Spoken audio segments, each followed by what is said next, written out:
You're listening to Tapestry, a podcast by a music lover for a music lover. I'm your host, Kelly. Join me as I learn about the common thread that weaves throughout our lives, music.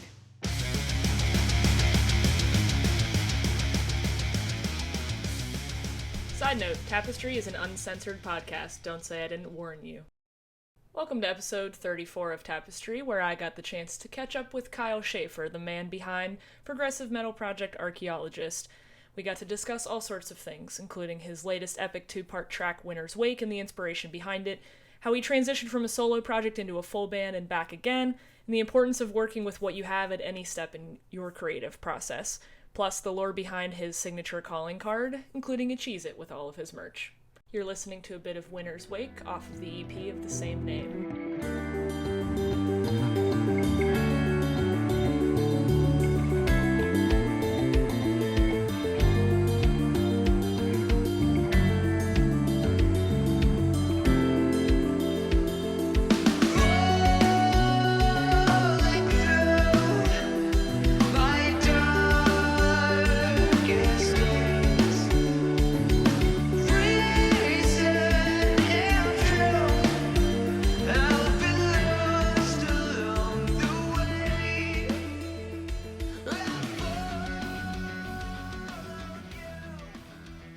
Kyle, why don't you go ahead and just tell me a little bit about who you are.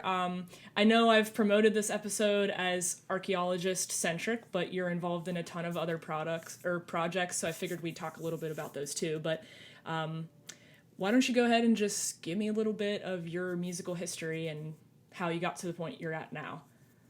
Yeah, sure.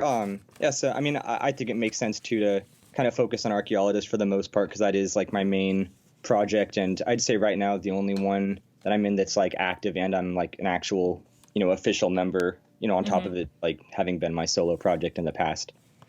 But I've been doing Archaeologist since about 2013 when I started it just as like a bedroom solo thing. Since then we've gone through a couple different phases of like being a full band for a while, playing live shows, collaborating with different people on different releases, and right now we're in kind of a weird in-between state where we are like a partial band, still working on new music, but not playing shows at the moment. But that's kind of where Archaeologist is at right now. Okay. I was going to say, I had your giant listing of people who are in you as a band, Archaeologist, like the live version of Archaeologist, and I realized that isn't it kind of just down to you and George, your bassist, right now? Exactly, yeah. Okay. So I wanted to make sure I had that right. Though, for anyone listening out there, the former Archaeologist lineup actually was composed of some Raiju members and was surrounded by giants, I think, correct? Yeah, they those two guys, Sean and Ryan, they played on our latest release, and they were in the band until pretty recently. They've been in a ton of other projects, like both together and on their own as other things. Our ex-drummer Ryan, when he joined Surrounded by Giants, was kind of his main thing at the time. But those two guys have a band together called Audible Auras. Sean played in Raiju, and he's also still involved in Riff Shop, if you're familiar with them. Oh yeah, it's like a kind of YouTube project with one of the guys from Cyborg Octopus. Yeah, everybody's kind of in all these projects together. It's like a whole incestuous family in the Bay Area. That's the word I was just going to use, yeah. And so I was seeing two different things. Are you in San Jose or are you in San Luis Obispo? So I am in San Jose now, yeah. Okay. And San Luis Obispo is like a kind of smaller college town about 3 hours away from here. Mm-hmm. And I was living there when I started Archaeologist, actually. So I bet there's some sites that I haven't updated in a while that still say San Luis Obispo, like if you go to my SoundCloud or something. Yeah. No, I was frantically Google mapping before this interview because me being on the East Coast, I'm like, oh, California, I'm sure everything's just, couple hours apart. And then you're like, oh, wow, it's 4 hours apart, 5. Yeah. It's just crazy how spread out it is. But it's funny to me how just from the East Coast perspective, like California, at least right now, is this crazy hotbed of progressive music. Like there is so much happening. It doesn't matter if it's Bay Area or farther north, but like you have the tech death scene going on. Some of the people you've collaborated with, like you've really collaborated with some interesting people. I mean, Yvette Young from Covet and C2A and all these people like prog listeners would recognize. It just sure seems like you're really in a good place to have a solo project and to be writing music because you have this gigantic pool of people that you could just like run into or network with. Yeah, I mean, I think you're totally right, and it's super easy to take that for granted. Like I'm so used to it now, but I kind of forget it's not like that everywhere. But yeah, I mean, like I mean, pretty much everybody that I've collaborated with or have had in the band. I mean, I was like just a fan of their bands before that. Just some cool people from the scene that at one point I didn't know them, but I was going to their shows and everything, and then we kind of get involved on actual projects together later. But yeah, there's a lot of really cool music happening right now. A lot of people I know that are like working on a lot of things behind the scenes. Everybody has their albums they've been slaving away on for years, and it's a pretty cool scene to be a part of. With like everybody's kind of putting that work in and making a lot of cool stuff around here. So let's rewind and put Archaeologist on the back burner for a second. How did you, as Kyle, how did you just become a musician in general? Like, what was your younger life like, starting out playing guitar and doing vocals and stuff? Sure. Yeah, I actually started pretty late because up until high school, I had like zero interest in any bands, any music, any like, I just didn't listen to anything. I was in like I played brass instruments in like the school band, but I Word. didn't like take that seriously. I mean, it was like, I did it because my friends were there and it was fun and everything, but I wasn't like a music kind of person by any means, and definitely didn't play guitar until like later.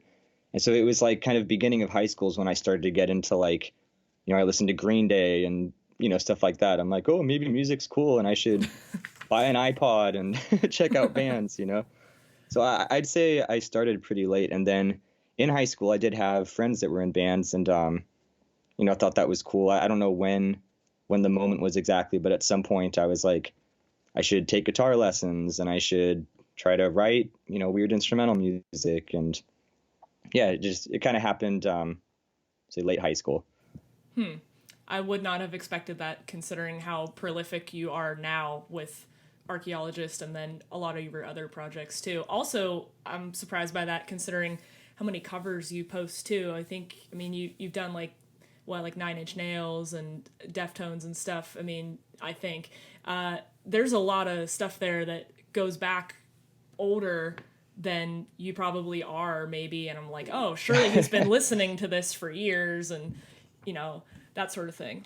Yeah. Well, I think when I did finally get into music, I feel like I knew I had a lot of catching up to do. Like I had friends that are already like playing shows and doing all this cool stuff. And I feel like, especially in my first couple years, that really like kind of lit a fire under my ass to be like, okay, I want to, prove myself. I want to practice hard. I want to kind of, figure out how to get there too.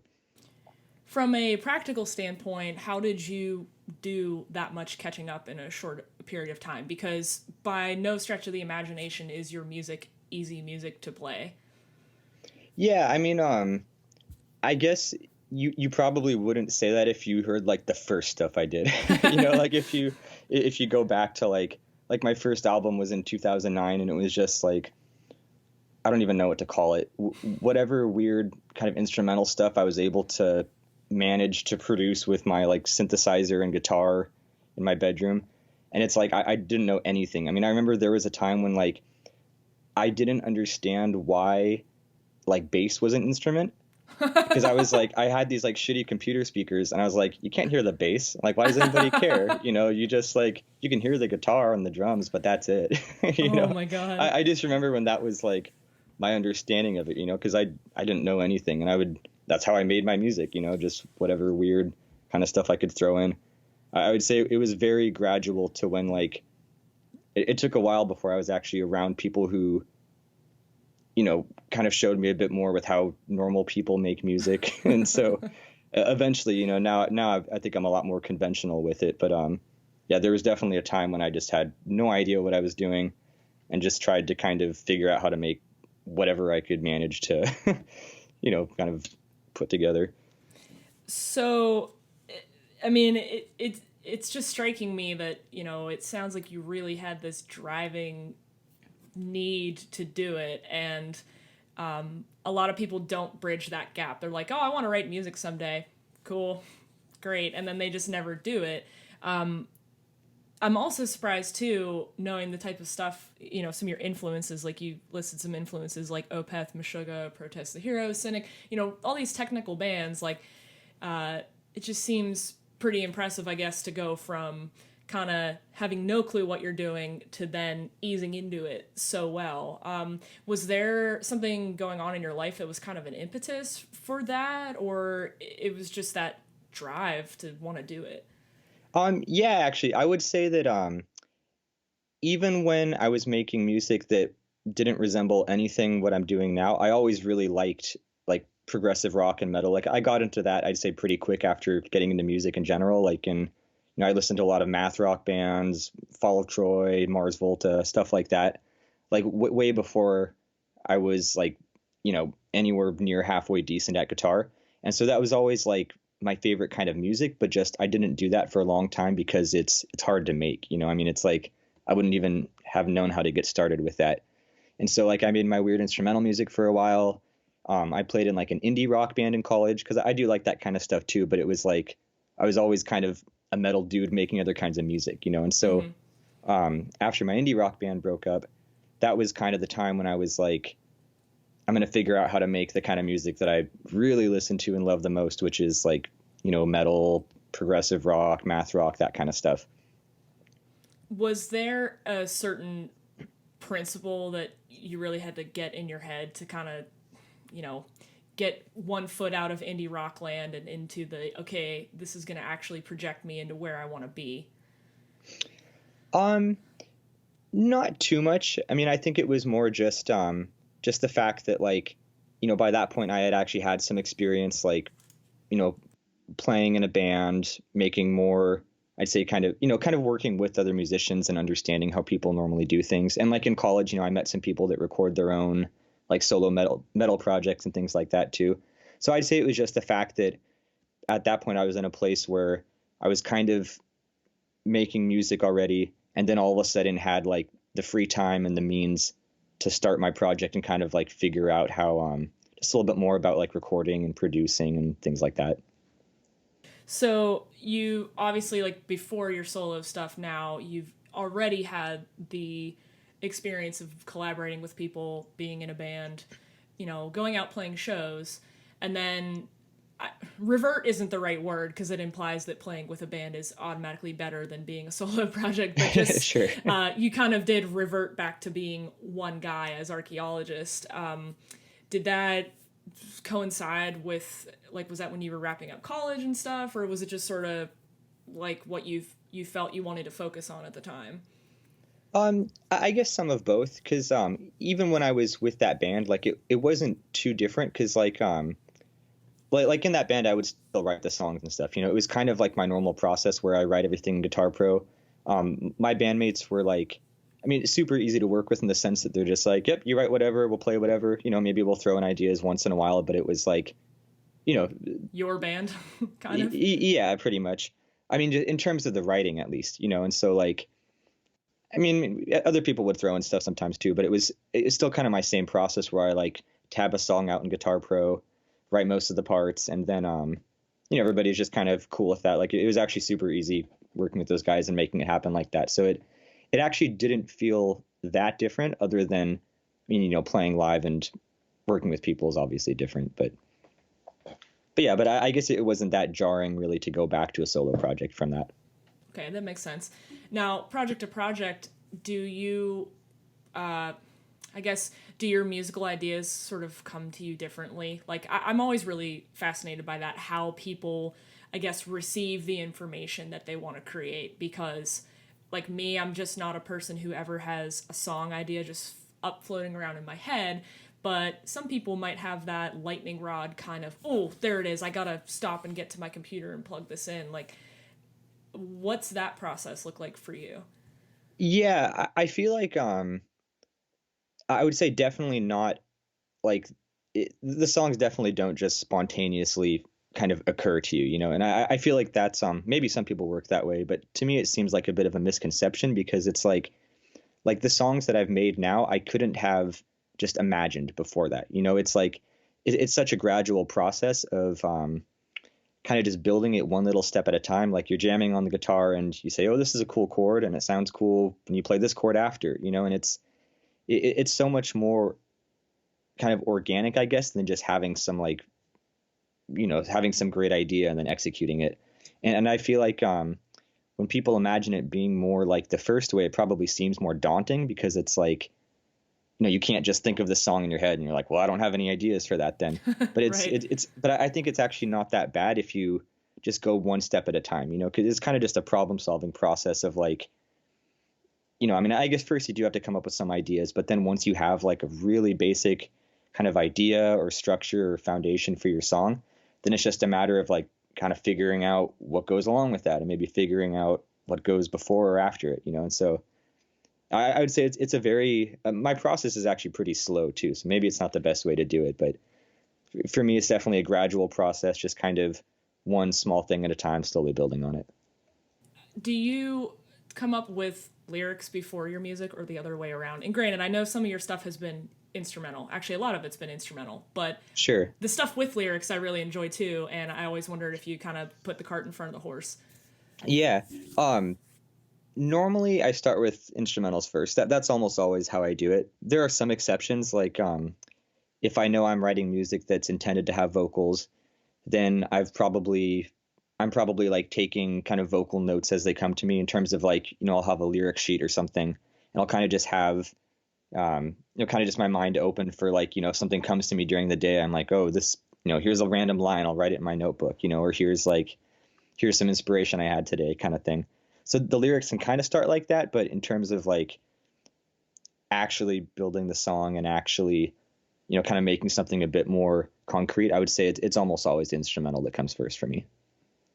So let's talk lyrics then. Your latest release from December of last year, Winter's Wake, was essentially like a 12-minute single, kind of. I mean, sort of treated like a small EP, but I never know what to call it either. yeah, But yeah, yeah, it's that's like that accurate. sweet spot between a single and EP, I guess, according to Spotify. But Yeah. it's basically a two-part thing. So I really enjoy it thematically, but lyrically, I find myself getting it stuck in my head a lot, and it's kind of cool listening to you doing the vocals and stuff when I'm sort of almost not expecting them, because your album Odysseys did not have any vocals on it, and so I remember when I first listened to Winter's Wake, I'm like, oh, okay.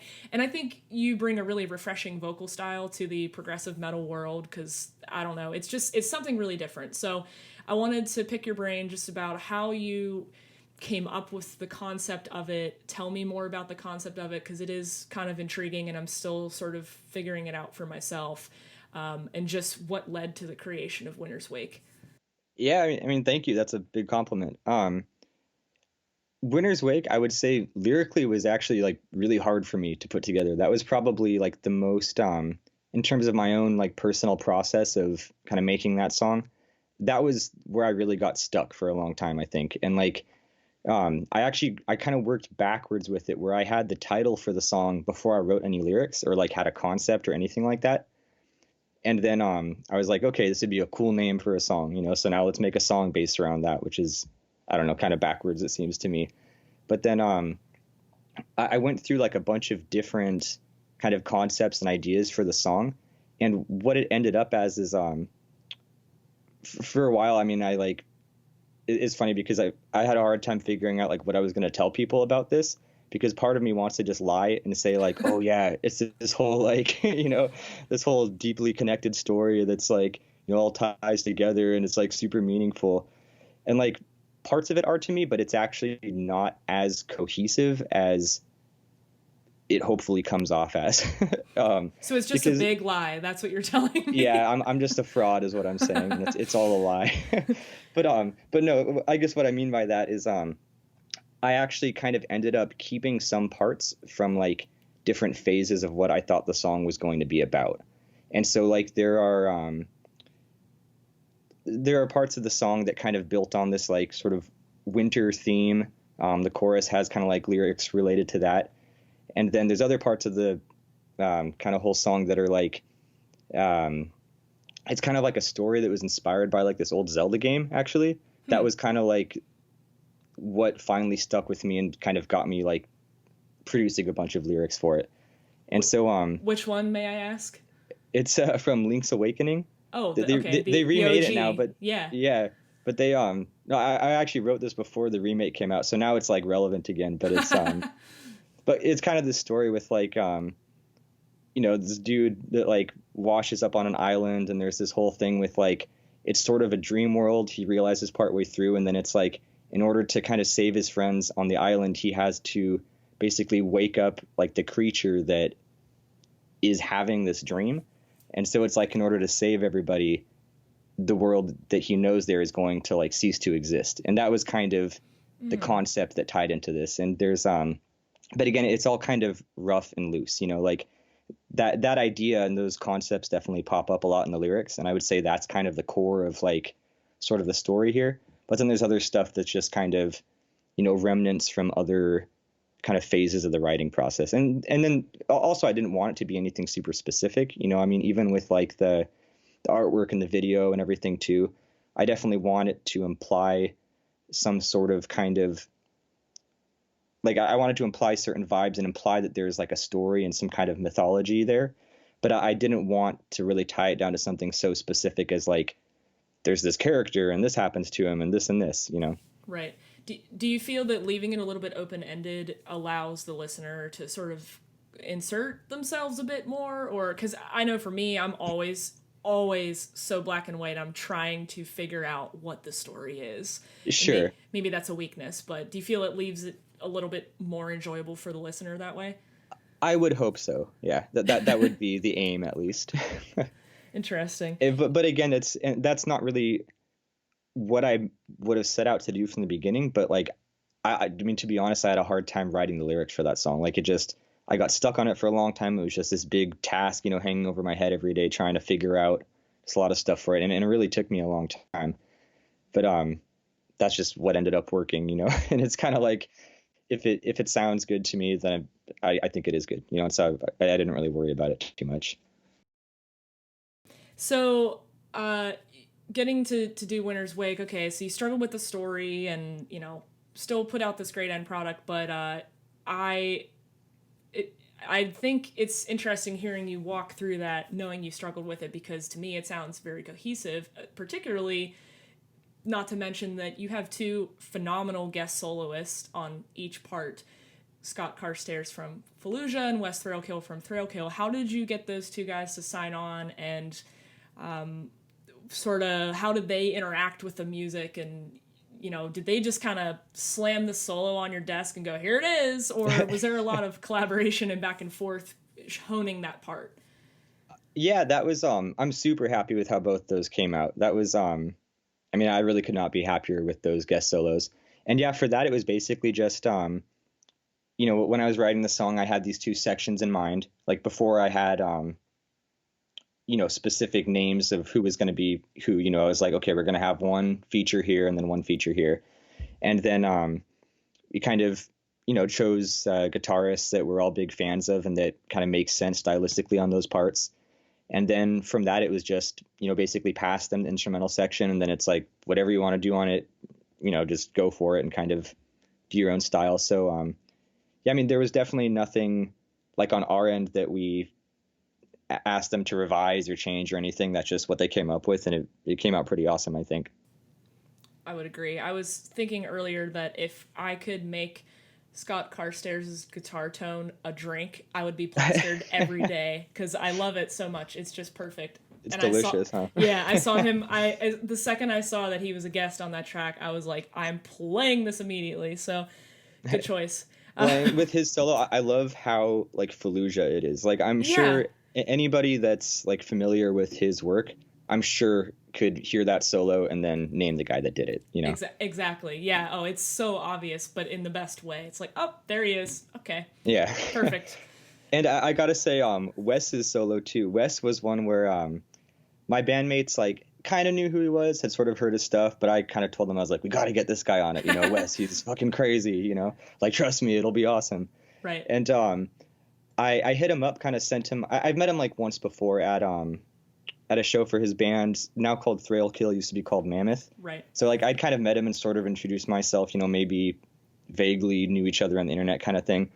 But I sent him like my kind of pitch saying like, hey, this is my band, blah blah. If you want to, play on this song, you can check out my demo and let me know what you think. And then the next day, he sent me back the solo, like, or half of the solo, really. But I expected like a yes or no kind of answer, and I was like, take your time, we'll work on your schedule, just let us know, whatever here it you need. is. Yeah, and then he's like, yeah, here you go, and I was like, holy shit, and it's exactly what ended up on the recording too, and so like, yeah, it's super fast, and I feel like it kind of goes to show just how talented that guy really is. That's just his natural kind of guitar voice. Like it just comes out of him somehow. So what a monster. Yeah. Holy crap. Didn't you also have Gavin Castleton on your earlier EP? Wasn't he in The Deer Hunter?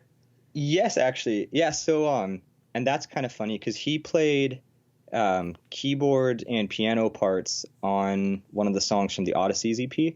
But actually, when I hit him up, he wasn't in The Deer Hunter yet. And so I was a big fan of his solo work from like, I don't know how many years back. I saw him live once when I was in college and was just like, got super deep in his music. He's got this whole super diverse kind of back catalog of solo music going through like a bunch of different genres. And it's the kind of thing where it's like, it's kind of hard to show it to a friend because there's just so many different aspects to it. Like if I wanted to show you one Gavin Castleton song to represent what he's about, there's not a good one to pick because it's like you kind of hear everything and you're like, oh, this guy does everything. And that's kind of like part of the appeal to it. But yeah, I was a big fan of his solo stuff. And I asked him to play keyboards on that song, which at the time was also kind of weird because I'd say he's more of like, he's like a vocalist and songwriter primarily, but I knew he was like a cool keyboardist and pianist too from like some of his stuff. But anyways, after I hit him up, like a couple months after that, he joined The Deer Hunter as their keyboardist. And so now it's like all of a sudden it's not just, this guy Gavin, it's like the keyboardist from The Deer Hunter is on the song, And that was really cool for him too, because I was a Deer Hunter fan also, and that was like, I would have never expected that mashup of people, like if you had told me a year before that Gavin is going to join The Deer Hunter, I wouldn't have believed it probably. You made it happen. That's what happened. Oh, maybe, yeah. If I can say anything that is a complete fact, it's that the Deer Hunter fans are extremely passionate. Like I've never, other than myself, I've never met a Deer Hunter fan that is like, yeah, they're all right. They're like probably the most passionate, yeah. It's insane. That's pretty cool though. That is a fun fact I didn't know. Yeah. So, I guess to tie the knot here a little bit on Winter's Wake, what does this album, I guess, represent for archaeologists? Like, how does this stand at your stage in development as a musician, and sort of what does it signal for what you're going to do next? Yeah, I would say that Winter's Wake is like the first thing I've done that really represents what I want to be doing. Like that's especially for Archaeologists, that's like to me the first release that really is just like if I wanted to show somebody my band and like this is what my band is about and this is what we do, because like everything before that was like had like a lot of aspects of what I really wanted to be doing but wasn't like quite there. Like for example, my like older releases, it's like I like the songs I wrote, but then maybe the production isn't that great because I mixed it myself, or like maybe my vocals have gotten better since then, or there's just things like that. Maybe it aged a certain way.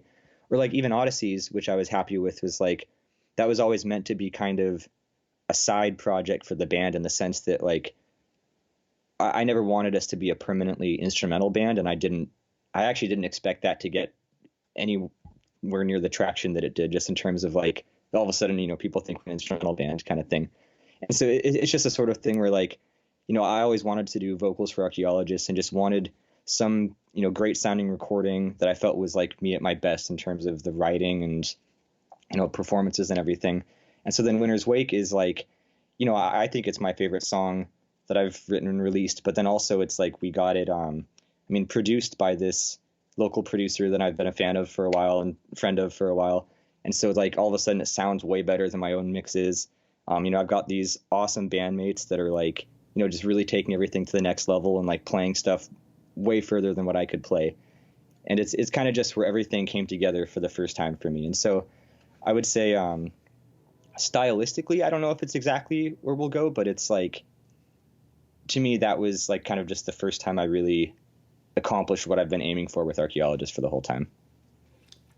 I think it's definitely like the apex of everything you've done, and you know, maybe having a real full band there and having all these parts drawn in and stuff really helps, just maybe with the maturity or the feeling of that song. But I guess that's only a sign of better things to come. Now, when you were gathering Archaeologists together as a full band, sort of, I actually remember the social media posts and stuff with all the all the archaeology themed costumes and caveman themed costumes and stuff. How it cracks me up. How did you, really dig in and like know that you had the right people to kind of fulfill your vision? Other than who looked best in the Neanderthal costume. I mean, it never occurred to me before I had bandmates to take the whole archaeologist thing literally and dress up like, a caveman and explorers and stuff.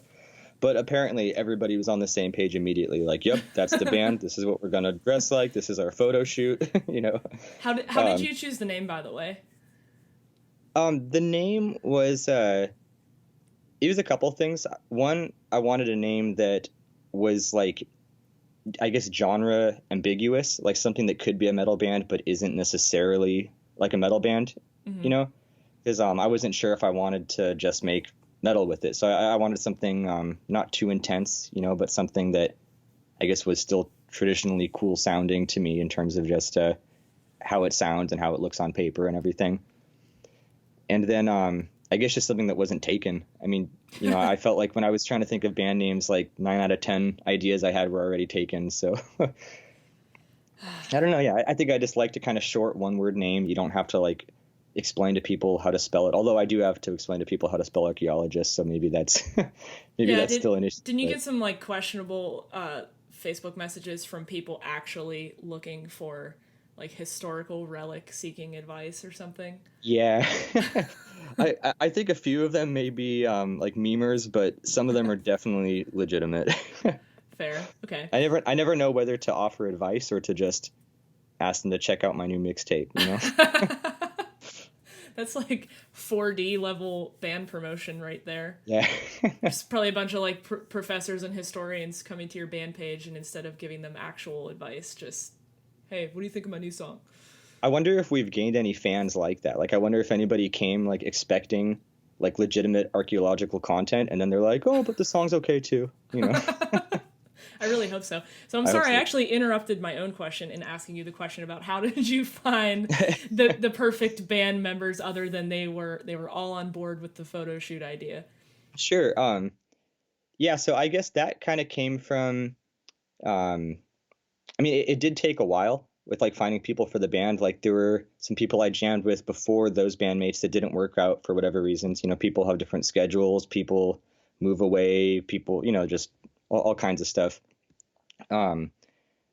Those ones, though, they all played in local bands like Sean and Ryan and George. And I had seen George's band, Cyborg Octopus, a bunch of times, and I had seen Sean's band at the time, Raiju. And I mean, so, I knew who they were, and I guess through just Facebook posts and stuff. I think Sean hit me up first, actually. And Sean, heard I was looking for a guitarist and offered to play. And I was like, okay, this guy's, fucking shredder guitarist, other cool bands and stuff.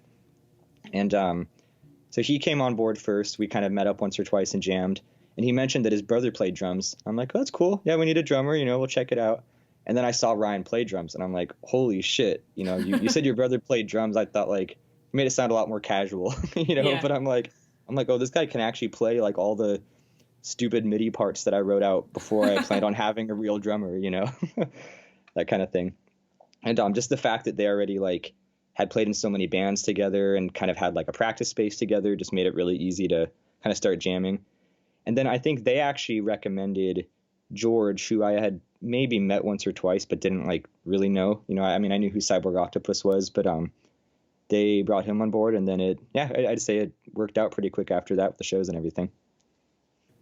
I also want to shout out to Vinny Hecht from Raiju because he likes all my posts from the Tapestry page. So Vinny, if you're listening, you're great. Thank you. But Vinny's the man. Yeah, I just thought that was cool that there was an overlap with I've interviewed them. I'm now interviewing you. And actually, it's kind of funny enough. I guess this is a segue. Only my third episode ever was when I interviewed the guys from Deeply Woven.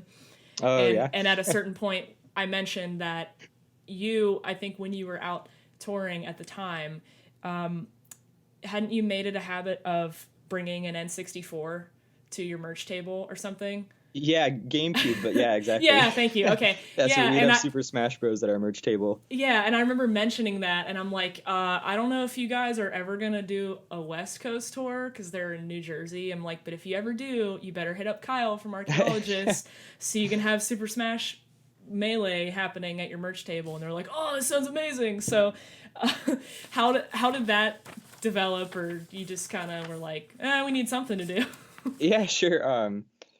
I mean, that would be awesome, first of all, if the Deeply Woven guys ever wanted to come out. I know them on the internet, but we never actually met them in person. But yeah, the Smash Bros thing was I don't know when that started exactly. I think I planned for that like way before Archaeologist was playing shows. Like, it was like I used to play a ton of Smash Bros. Melee, like going to tournaments and stuff. That was like my thing I did for a long time. And then, I was also doing music and stuff, and I was like, someday it'd be sick if we had a band and then we like played Smash Bros. At the merch table, and so that was always like a kind of hypothetical thing. And then I think we just decided it's kind of, a fun gimmick to have. It's like, people come over and then check your stuff out, and, people are inclined to come talk and hang out. And yeah, we tried it once or twice, and it, went over pretty well, so we just kept doing it.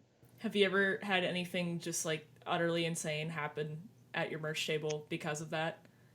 I assume you're fairly good if you were playing tournament style Super Smash. So I'm okay. Yeah, but we would always say that the rule is like, if you beat me, you get a free CD. Nice. And usually I could hold it down pretty well, but I've definitely lost a couple times. Like one time we played a show in San Francisco that was like super close to this like bar where they used to do Smash Bros tournaments. Oh god. And like, it wasn't just Smash Bros tournaments, it was like the kind of spot for it, like in the Bay Area. It's this place called the Foundry. And so like, just, all the best local pro players go out there and stuff. But anyways, we played a show there, and like I kind of realized partway through the night, I'm like, oh shit, there's like actual Smash players here. Like, instead of because usually it's people that are like, oh, I haven't played this in years and like used to play when I was a kid. But like, I just remember one night I was just getting my ass kicked the whole time. And I'm like, oh, we're right by the Foundry. These are like, this is like the Smash scene kind of overlapping with the music scene for a night. I lost 30 CDs in one night. Yeah. So that's a good point. Now I'm homeless. Yeah. That's a good point to mention then. You're obviously into video games. You've brought up Zelda, and I thought it was very timely because we had to push back this interview because you were dying of the flu. And I think it was just the other day you mentioned that one of your favorite online games like just went offline forever and they got rid of their servers. And I think you had mentioned that it was a game that had sort of inspired some of the lyrics and stuff. So I guess, and not to mention you have an 8-bit version of one of your albums. So clearly video games are important to you. How do video games and music kind of work together for you in that way? Yeah, I guess it just ends up just kind of being an influence in the sense that like there's a lot of material to pull from there in terms of like just ideas, whether like visual ideas, sound ideas like the 8-bit EP, or even just concept wise, I feel like there's a lot of just stories and imagery and things to dig into with video games. And I'm sure a lot of people would say the same thing, like people who watch a lot of movies, might say that certain films inspire their music too. But I guess it kind of happens subconsciously a lot. That makes sense. I think you were scheduled to do that show with the guy from Metroid Metal. I was, yeah. Yeah, I had to cancel that because I got sick. I'm hoping to do maybe another solo show like that with him sometime if it works out. But Yeah, that was it's too bad. That was like the same week we were supposed to do this interview the first time, Right. so Yeah. I had to Hey, cancel a bunch of stuff. I wouldn't want to be interviewed when I'm dying of the flu either. Sure. So playing Archaeologist stuff solo live versus full band Archaeologist, what do you like and not like about both of those situations? I mean, I think it's pretty cool that you're fluid enough that you can kind of call up the guys and go, hey, we're going to play out as a full band, or, oh, hey, I'm not available, or we're taking a break. Okay, fine, I'll just go play my own stuff. You know, do you have a preference, or what do you like or not like about both? So it's actually too early for me to tell because I've actually never done the solo show. So like the Oh, one that I was that was gonna going to be do, your first one. yeah, and I actually never even like planned it. Like maybe I played with the idea before I had the live band, and like maybe there was like 1 month where I was like, I could just play with backing tracks. I don't need bandmates, you know. But then for a lot of reasons, I decided not to do that. Um, but then yeah, that solo show that was supposed to happen was like a super last minute thing. It was that guy that you mentioned who did the Metroid Metal project. His name is Grant. He has a cool solo project called Stemage, and he makes a lot of music for video games and things too. He just hit me up on a Monday and said, "Hey, I'm playing the show on Friday." You know, and this one of our mutual friends had to drop the show basically, and so he asked, "Would you do this?" And at first I was like, "Well, I don't know. I've never done that before." But then I thought about it a bit, and I was like, "Well, actually, it's not that hard to make backing tracks because I have everything tabbed out and everything, you know, Guitar Pro, the drums written out and stuff.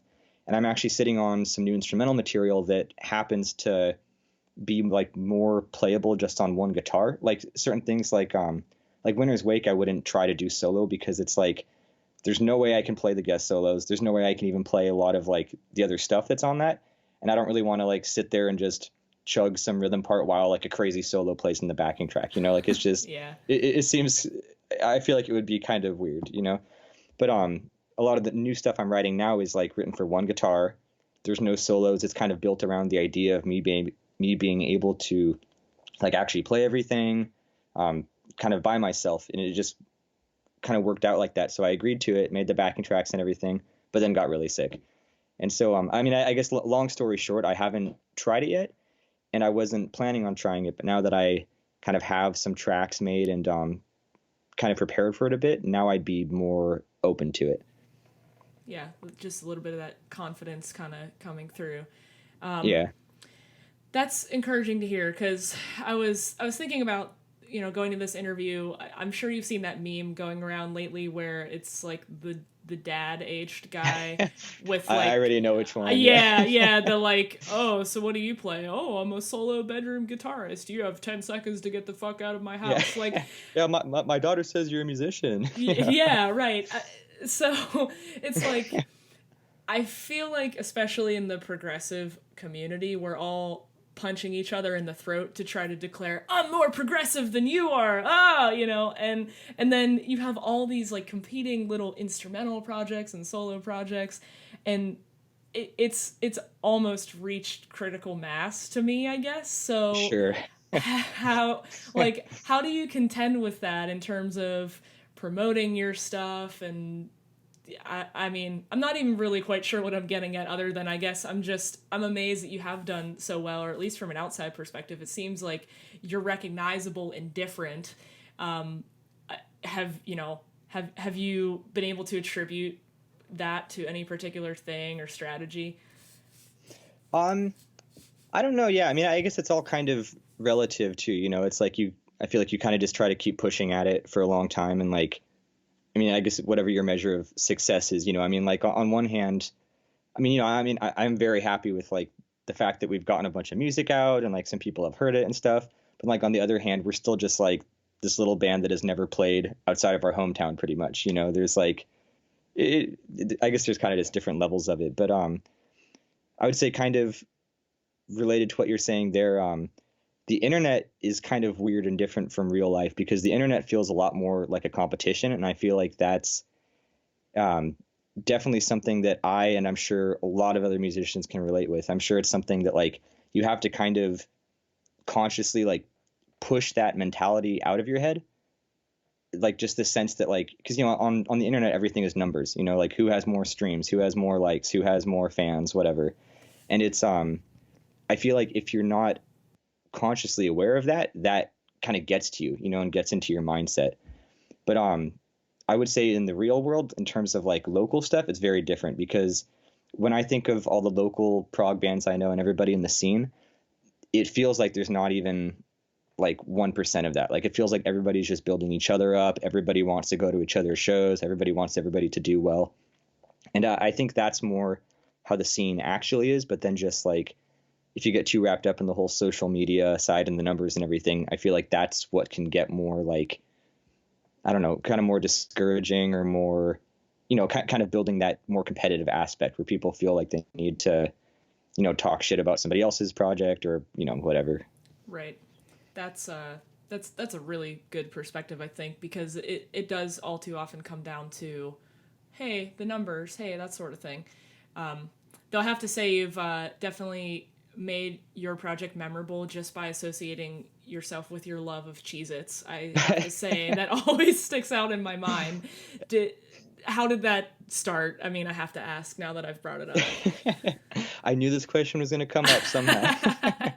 And actually, just one more little note on that last question too. I'm probably making it sound a lot worse than it is. I mean, like, because honestly, the local scene is really cool too. And I'm sure, like, I mean, I've met so many cool people on the internet, and everybody is very supportive actually, but still, I'm sure people know what I'm talking about, the whole, like, but, anyways, though, the Cheez-Its, I don't know when that started exactly. I do legitimately love Cheez-Its and always have. And it was kind of a joke with, like, I don't know if it started with my old band, maybe in college, maybe before that. Like, my friends would be like, oh, every time we come over, you have a box of Cheez-Its. There's always Cheez-Its, and it's like true to an extent. But then, like, that was kind of the joke, I guess. I mean, I don't know. But then somehow that carried over into Archaeologist. And I'm honestly not sure when that point was exactly. But once I realized we had, like, that meme there, I'm just like, okay, I'm going to embrace it. We're gonna have a framed Cheez-It for sale at our merch table, and the merch sheet says it's $1,000, but then we tell people it's half off and it's only $500 tonight. Or I think my girlfriend had the idea at one point to, like, I think I sent somebody Cheez-Its with merch one time because they asked, or I don't remember how it came up, but then after that it became a thing where, like, whenever I'd send a package, we have these little dime bags that I used to use for, like, holding guitar picks, and, like, I put one Cheez-It in the bag. Nice. And that's like my calling card, you just leave it in the merch, and then. Well, that's my sign. I have to buy a T-shirt from you now, just so I can get that. You'll get the Cheez-It, yeah. U.S. Postal Service shipped Cheez-It. And then, yeah. Once or twice I forgot to add the Cheez-It, and then I, like, felt bad because, like, a couple times people have asked for it too, like in the notes on Bandcamp or whatever. It's like, add the Cheez-It, It's so stupid. I don't know when it started exactly again, but I guess it's a thing now, and I'm glad to embrace it. I'm really glad I asked. I honestly am. So I guess going back to a serious question, kind of, if you could then change any one thing about the current musical landscape, what would it be? I don't know. I mean, even though I was kind of griping a second ago, I really don't have that many complaints. Like, I'd say for the most part, I mean, it seems like a pretty good place. I mean, maybe it's hard to imagine things too differently from how they are, but, like, for the most part, pretty much everybody's supportive and cool. I guess it would be more just like, I don't know. I guess somehow if there was a way to get less caught up in the social media side, getting less focus on, like, the, I guess, kind of measurable, like, metrics of what people want to call success. Because I feel like there's, I think there's a certain psychological aspect of, like, people judging your music based on how many people already like it. Like, oh, this band is established, they're probably good. I think that's kind of like a subconscious thing in everybody's head when they're checking out new stuff. And I feel like social media really amplifies that. And so I feel like it's, I mean, I don't know what anybody would do to change that, but it's, I don't know. I guess that's a long kind of non-answer, but I guess it's a just, valid one, though. Yeah, I think it's really great when people, like, I would say, like you, for example, are, like, super open to checking out new stuff, and just kind of judge it based on what it is on its own. Oh, thanks. Well, hey, I try to have 8 million playlists at the ready for every reason possible. Oh, exactly. I mean, I know you're the kind of person to go to, for recommendations. Like what's some random obscure band similar to this that I would like? Oh, perfect. That warms my heart. Oh, that's the Yeah. best thing. That's the best thing. I guess that's if the Cheez It is your calling card, that is my calling card. Nice. Someone actually once made me a GIF of it's this Thank you for little not saying GIF, by the way. So, oh I, yeah. I'm torn, but that's for another episode. Oh, okay. Yeah, someone actually made me a GIF personally for me, and the original video is of this little girl who somehow gets onto her like or oh I think it's like a miniature John Deere tractor thing, and she just runs over her little brother in their yard. And so someone superimposed the text of Kelly's music recommendations on the girl just running over the kid, where it just said me. So it's like me constantly giving people music recommendations. Just smother me with new bands. Yeah. Fuck me up, fam. I'm humbled. So I was like, God, how do I get back to the serious questions? Well, I don't have that many more questions, to be honest, but I like to sort of wind down with some more general ones, I guess. From any realm of your life, who would you say 3 of your biggest influences are? I would say they're all going to be musicians for sure. Unacceptable. This is a music podcast. We're not talking about music here. It's hard to say, and I guess it kind of changes over the years too. I feel like a few that have sort of stuck with me are like, I would guess people that sort of embody like the, not necessarily solo project persona, but just like I'm going to write songs and do everything and kind of, make it happen my way kind of people. Like I would say like Trent Reznor from Nine Inch Nails, for example, was like one of the first people that made, one of the first times I kind of, it crossed my mind to try to make music by myself. Just the fact that like, this guy is a band, but he's not really a band, and he kind of does it all, and then he brings in other people, and he kind of does whatever he wants on each album. That was like, I feel like a big influence for sure. Then besides that, if I have to pick 2 more, I'd say probably Paul from Cynic, and maybe Julian Casablancas from The Strokes, actually. That is a band I'm I like really him not a lot. that familiar with, but they're cool, and Julian's solo stuff gets really wild sometimes too. He's like secretly like, I feel like secretly like a weird experimental prog dude, like singing for an indie rock band, because his solo music gets really wacky sometimes. Nice. I like that sort of secret genre bending, subversion. Like, Yeah. it just really hits you when you're least expecting it, I guess. Well, sticking to that theme, what would be the best advice you could give? Best advice, like to what, like to new musicians or something, Oh or God, that is a really open-ended to question, Smash isn't Bros. it? Players, to Cheez It fans. Like... Best advice you could give to someone who was in your shoes, not quite sure how to start, and they want to eventually write music or, do what you're doing. Sure. Yeah, for that, I would say the main thing, because something that I see a lot of friends and like people I know getting caught up on who like want to make music, like maybe they're amazing musicians and they just haven't managed to like finish anything or like go all the way with it. I would say one piece of advice is to just like, if you want to make music or you want to do some kind of project or whatever, I think sometimes you have to force yourself to just do it, in the sense of like, even if you feel like you're not ready or you can't make something as good as you want it to be, I think you just have to do it anyways.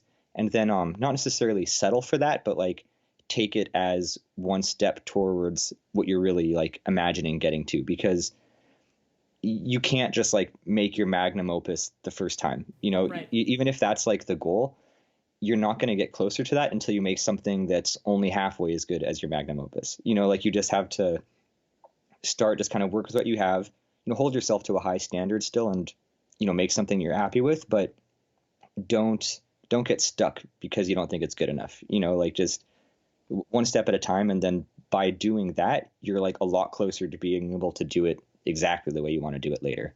That's extremely hard to do, but you're totally right. Well, before I hit you with my last question, then, is there anything else you want to bring up about, upcoming plans, upcoming stuff you're working on, anything archaeologist centric that, you know, you might be rolling out soon? Yeah, sure. Right now I'm working on kind of a bunch of stuff at once, and I'm actually in a pretty good place with it because right now it feels like I have a lot of work I can do, and I feel like there's nothing between me just doing it, like nothing really stopping me from it. Because I'd say the harder part for me with projects is like when things are out of your own hands, like, and a lot of it's just the natural process of working with people. But like for Winter's Wake, for example, I mean, it took like a year longer than I thought it was going to take because it's just like you do your parts and then you have to wait for, somebody else, then you have to wait for the video, and then the guest soloists are on tour, so you have to wait for them, and it's just that kind of antsiness of just sitting around, Mm-hmm. is like much harder for me instead of just being like, okay, here's the work that has to get done. Do it when you manage to do it, and then, you'll get there. And that's kind of where I feel right now with my current project. So, I have, I guess, a couple things I'm working on because right now, like we kind of mentioned before, we're in kind of like a weird halfway band state right now where it's me, it's George, the bassist, and then we're not like playing shows. We don't have a permanent drummer or lead guitarist right now, which kind of leaves me more open to work however I want on whatever I want. And so there's basically some music I'm working on with George, and we'll be playing with sort of a fill-in drummer for that. And I don't want to talk about that one too much yet, just because it's like things are kind of up in the air with that one. Right. But that'll be like a couple songs, hopefully coming out this year. And then I'm also doing kind of a solo EP for Archaeologist because this kind of is a time that makes sense for me to do that now that it's not like a full band. But I did like my first couple of releases for Archaeologist were like the Volume 1 EP and then the Volume 2 EP. Right. And then I always planned on making a Volume 3, but then got sidetracked with the Odysseys instrumental album, the 8-bit stuff, even Winter's Wake. All those things were kind of like, new ideas that popped up in between. But I've been telling myself for years, like, you're going to make Volume 3. I've always had, I've had a couple of like short little like 1 minute long demo ideas that I always wanted to end up on that. And now it's like, I'm kind of at a point where I have these demos and now I've written them into full instrumental songs and I'm ready to start like tracking, this Volume 3 that it's been kind of a hypothetical thing for a long time. And so I'm actually taking my guitar to get set up by a friend this weekend, kind of getting all ready to record, and I'll probably start tracking that next week. Ooh, that's exciting. Is it Yeah. thematically linked to 1 and 2 in any way? Because I believe, right, you just re-released Serpentine, and that was an old track of yours, right?